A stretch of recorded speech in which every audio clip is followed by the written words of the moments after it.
this IEB assignment, we are going to use goat milk for cheese production.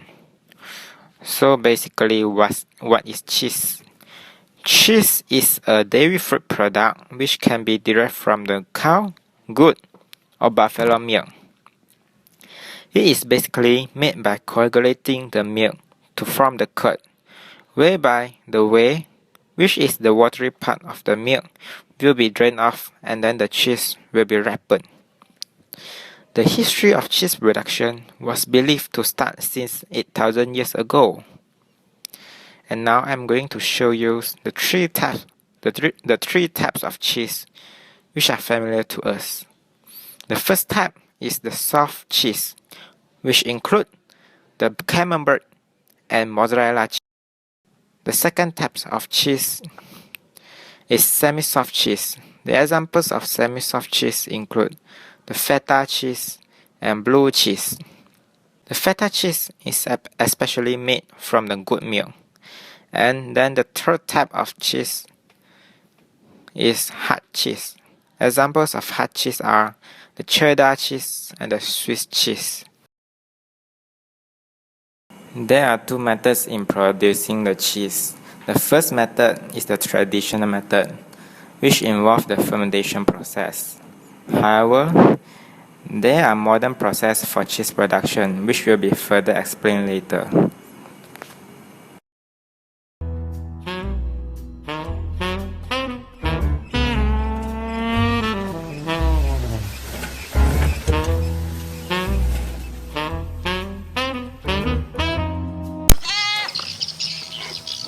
Hi everyone, welcome to our goat farm. For this assignment, we are going to use goat milk for cheese production.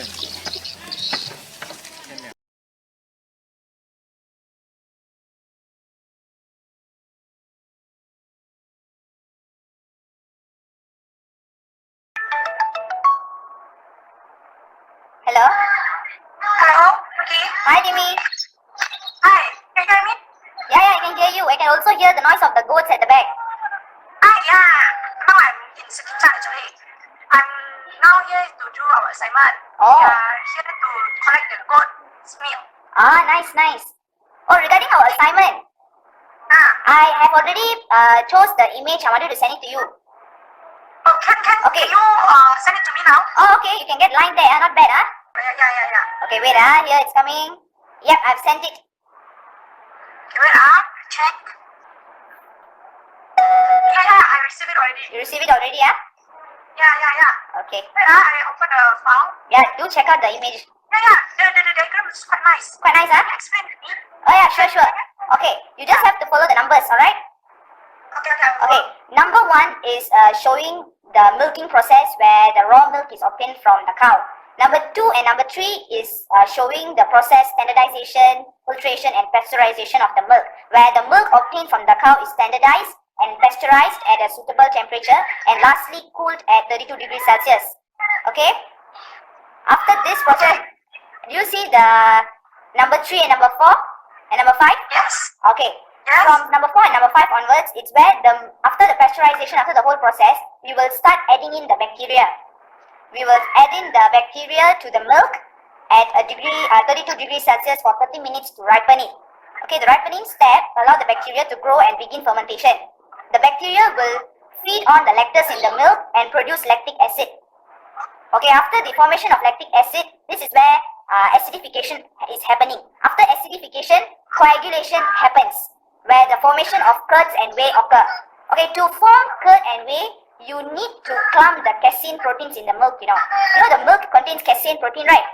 Okay, this casein will change in structure and form the curd. Okay, during this coagulation process, we also add in enzyme rennet. You do remember rennet? Yes, Okay. I remember. Okay, this rennet will act on the milk protein, which is the casein, to form the curd.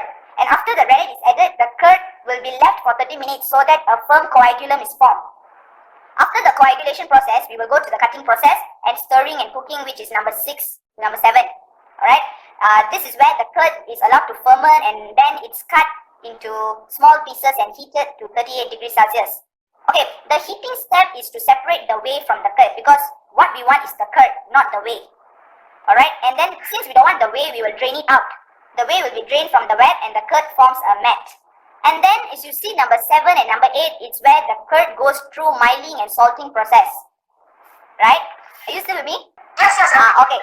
In the miling and salting process, the smaller mild curd pieces are put back in the vat and salted by sprinkling dry salt on the curd, Okay? These dry salts actually enhance the taste and the flavor of the cheese. Alright? And after this miling and salting process, you see them undergoing pressing process. This is where the curd will be pressed to make into blocks.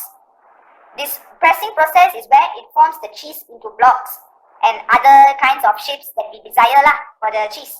And then lastly, the traditional cheese production. Okay, the traditional method in here is us using the rennet from the cow's stomach. Cows got 4 stomach, so from the 4th stomach, we can obtain this rennet. We add in this rennet, so this is the traditional method here.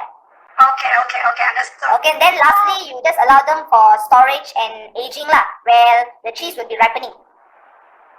Okay. Yeah, but it also involves a few types of microorganisms, such as lactobacillus and many other species. They are involved in the fermenting and also the ripening of cheese. Okay. You understood?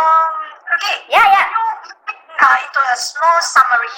Okay. And we can discuss it when I back to KL. Oh yeah, sure, no problem. Because actually it's nice, the diagram and all of the explanation just now that I get it. Then maybe we can discuss it further in our discussion. Okay, sure. Then when I see you in KL, alright? Because it's too noisy here. Yeah. Have fun with the goats. Okay. Bye. Okay, bye.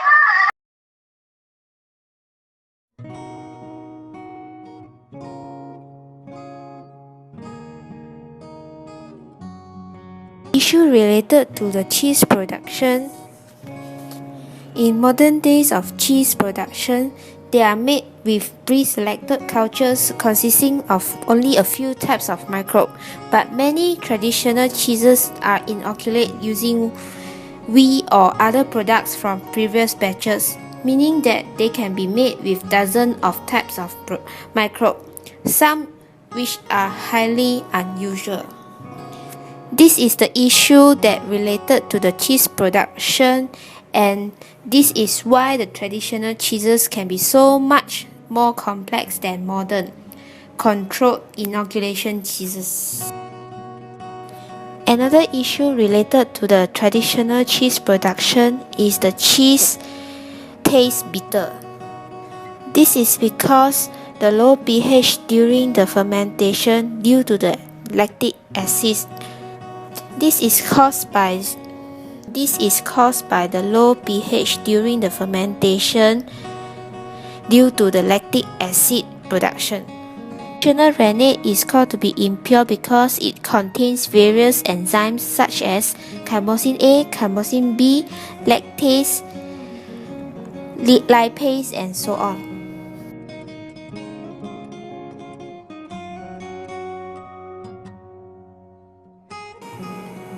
Now I'm going to talk about the modern way of cheese production. First, the DNA encoding the chymosin is isolated from cow cell. Then the DNA is inserted into the yeast cell through plasmid, which is a small ring. The plasmid is then copied within the yeast cell and cultivated in a contained environment, which is a petri dish covered with medium. After that, the chymosin is produced by the yeast for cheese production. The following methods are similar to the old method. I'm going to explain to you what is the differences between traditional and modern cheese making. According to our slide, traditional cheese making process does not involve sterilization. However, this is not encourageable because microbes involved in the fermentation might be harmful and cause disease during consumption. Hence, sterilization is involved in modern cheese making production to improve the quality of the cheese. In modern way of cheese production, chymosin gene is isolated and inserted into host cell, which is yeast. Thus, the production of enzyme is purely chymosin. By compared to traditional way of producing chymosin, modern way is much more purer than traditional way. And this is because in traditional way, calf is cut into small pieces and then put into salt water together with some vinegar to lower the pH of the solution. After some time, the solution is filtered and crude rennet is collected. However, this crude rennet does not contain purely rennet but contain mixture of others enzyme which does not include in the production. Besides, modern cheese production does not involve fermentation, whereas traditional cheese production involve. Fermentation is the process that involves the conversion of sugar into lactic acid by microorganisms. The production of lactic acid enhances the pH reduction to favor the cheese production. However, this is improved by controlling the pH using buffer in modern way. The exclusion of fermentation in the process can prevent the microbe being mutated due to the over-fermentation period. Besides, during the cheese production process, water is removed eventually. According to the traditional way, water is removed by press machine, whereas modern way use ultrafiltration method to remove excess water. An extensive amount of research has proved that the implementation of ultrafiltration in cheese making has improved the processes.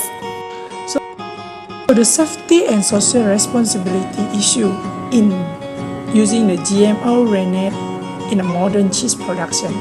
First, there is no ethical issue regarding the GMO rennet in modern cheese production.